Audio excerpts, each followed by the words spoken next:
Oke, kawan-kawan semuanya, Assalamualaikum warahmatullahi wabarakatuh. Seperti biasa, gue balik lagi di channel YouTube ini ya. Untuk kesempatan kali ini, gue ingin sedikit masih membahas terkait dengan kasus ijazah aspalnya Mukidi, cuman masih dalam konteks mungkin ya ada sedikit perbedaan ya, bergeser sedikit, cuman masih ada kaitannya ini. Dan ini gue baca berita di beberapa media online hari ini gitu ya. Ini Bang Betor Suryadi itu ya, yang kemarin bersuara dengan lantang ya di beberapa podcast YouTube dan media TV, channel-channel ya ibaratnya diundang di acara talk show juga beliau gitu ya. Beliau kan berbicara sangat lantang terkait dengan pembuatan ijazah aspal Mukidi di Pasar Pramuka pada tahun 2012. Tepatnya ketika Mukidi itu mencalonkan diri menjadi calon gubernur DKI Jakarta yang diusung oleh PDIP gitu ya. Itu Bang Beto Suryadi kan bersuara dengan apa namanya dengan lantang gitu ya. Ibaratnya beliau tuh belak-belakan lah ya. Mulai dari orang-orang yang terlibat siapa aja gitu ya, dan orang-orang yang istilahnya diduga memang membuat ijazah itu di Pasar Pramuka lewat perantaranya orang-orang apa namanya lapangannya si Mukidi yang dari Solo gitu ya. Itu Bang Beto Suryadi ternyata sekarang dipecat dari BP Taskin. Jadi Bang Beto Suryadi ini memang ya boleh dibilang harus menerima pil pahit ketika beliau itu menyampaikan sebuah kebenaran atau informasi kebenaran yang selama ini memang mungkin ditutupi gitu ya. Akhirnya beliau sekarang dipecat dari BP Taskin karena beliau bersuara terkait dengan polemik ijazah Spani Mukidi dan dalam tanda kutip membongkar ijazahnya Mukidi itu yang katanya diduga dibuat di Pasar Pramuka pada tahun 2012.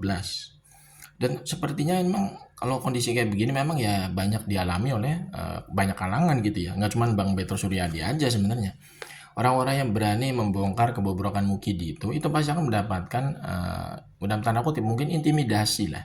Intimidasi atau boleh bilang ya sesuatu yang tidak menyenangkan gitu ya. Jadi memang resiko yang harus diterima oleh orang-orang yang berani speak up, berani menyuarakan kebenaran gitu ya, yang berhadapan dengan Mukidi sang manusia durjana ya, yang hobi ngibul ya. Boleh dibilang ya orang seperti ini memang harusnya terus disikat gitu ya lewat argumentasi dan informasi-informasi yang bisa membongkar kebobrokan dia secara personal gitu ya. Tapi memang nggak sedikit juga banyak kalangan atau banyak orang yang mendapatkan semacam intimidasi ya, atau apa namanya sesuatu yang tidak menyenangkan ketika mereka itu ya berhasil membongkar kebobrokan Mukidi sebagai personal pribadi. Contohnya Bang Beto Suryadi ini kan menjadi contoh juga ya, ketika beliau berani berbicara terkait dengan kasus ijazah aspal Mukidi itu, ternyata beliau sekarang dipecat dari BP Taskin ya. Pada sebelumnya Bang Beto Suryadi itu tidak punya masalah apapun ya dalam pekerjaannya sebagai salah satu pengurus di BP Taskin. Kinerja beliau juga nggak ada yang bermasalah ya. Tapi tiba-tiba ketika beliau berani speak up berbicara ya di depan publik terkait dengan kasus ijazah aspalnya Mukidi itu, ternyata Bang Beto Suryadi itu dipecat ya. Kalau nggak salah baru kemarin dipecatnya itu. Nah ini sebenarnya harusnya menjadi perhatian PDIP juga harusnya gitu ya. Jadi PDIP ini jangan berdiam diri ya. Harusnya ada salah satu kader partainya yang bersuara bagus seperti ini untuk membongkar ya kotak Pandora terkait dengan kasus ijazah aspalnya Mukidi, harusnya didukung ya. Harusnya PDIP itu dari secara kelembagaan partai ya harusnya memberikan support dukungan kepada Bang Beto Suryadi ya.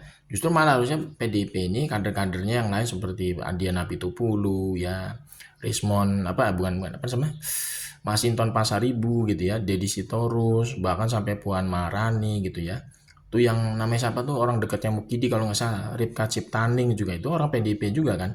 Harusnya mereka itu mensupport si Beto Suryadi. Dengan cara apa? Sebenarnya dengan cara ya ikut ambil bagian dalam penyelesaian kasus ijazah aspalnya Mukidi ini secara hukum. Kan bisa sebenarnya.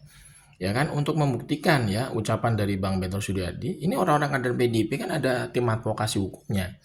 Mereka bisa sebenarnya ya ikut ambil bagian ya melaporkan Mukidi misalkan secara pidana maupun perdata. Nanti kan kalau misalkan dilaporkan misalkan dalam kasusnya kerana pidana misalkan orang PDIP tim advokasi hukumnya gitu ya itu melaporkan Mukidi misalkan terkait dengan kasus ijazah aspalnya yang diduga dibuat di Pasar Pramuka pada tahun 2012 tanpa sepengetahuan PDIP gitu ya. Itu kan nanti kan bisa jadi Bang Beto Suryadi itu menjadi saksi kunci ya yang akan diambil BAP-nya dalam berita acara pemeriksaan gitu kan di kepolisian. Dan sebenarnya bisa jadi masuk pintu masuk ranahnya nanti terbongkar apa namanya terbuka atau terbongkar semua di pengadilan kalau misalnya sampai P21 laporan dari tim advokasi PDIP terhadap Mukidi gitu kan. Karena sampai detik ini tidak ada ya orang PDIP itu yang istilahnya berani ambil bagian untuk membawa Mukidi ini ke jalur hukum ya. Contohnya misalkan ke pidana lah ya kan. Misalkan kalau perdata kan udah ada ya. Perdata itu kan diwakilkan oleh Dr. Muhammad Taufik di PN Surakarta misalkan. Tapi di pidananya itu belum ada ya. Baru kemarin tim TPUA, tapi tim TPUA kan hasil laporannya itu dihentikan oleh pihak Baris Krim Polri. Kan seharusnya kan PDIP, orang-orang PDIP itu kadernya yang bergerak di bidang advokasi hukum bisa melaporkan Mukidi juga harusnya. Ya kan, entah melaporkan ke Baris Krim lagi atau ke Polda Metro, ya kan. Jadi nanti di situ ada namanya bukti pembuktian yang sangat luar biasa nanti kalau misalkan PDIP ambil bagian kan mungkin Mukidi itu nggak bisa berkutik gitu loh. Karena kalau selama ini kan yang melaporkan Mukidi kan dalam tanda kutip ya, itu kan cuma orang-orang sipil biasa. Ya kan, tim TPUA gitu kan, kemudian Dr. Muhammad Taufik gitu kan. Tapi kalau orang PDIP secara kelembagaan itu yang melaporkan Mukidi, itu pasti akan mendapatkan atensi besar, atensi yang luar biasa gitu lah dari aparat penegak hukum. Itu kan. Jadi jangan sampai istilahnya nih kasus ijazah Spani Mukidi ini nggak ada kejelasan gitu kan ya, statusnya seperti apa. Padahal yang bersangkutan itu tidak pernah bisa menunjukkan ijazah aslinya ke hadapan publik maupun ke persidangan di pengadilan perdatanya gitu. Makanya kalau bisa orang-orang PDIP ini harusnya mengambil bagian seperti Bang Betul Suryadi gitu ya. Untuk apa membawa kasus ijazah Spani Mukidi ini ke ranah hukum ya dengan laporan secara pidana lah kalau bisa ya kan, perdatanya udah diambil oleh Dr. Muhammad Taufik, pidananya maksudnya gitu loh, dilaporkan aja ke Mukidi ini ke pihak aparat penegak hukum polisian ya secara pidana, itu kan bisa. Jadi nanti Bang Beto Suryadi itu bisa menjadi saksi kunci yang nanti akan diambil diambil BAP-nya gitu loh.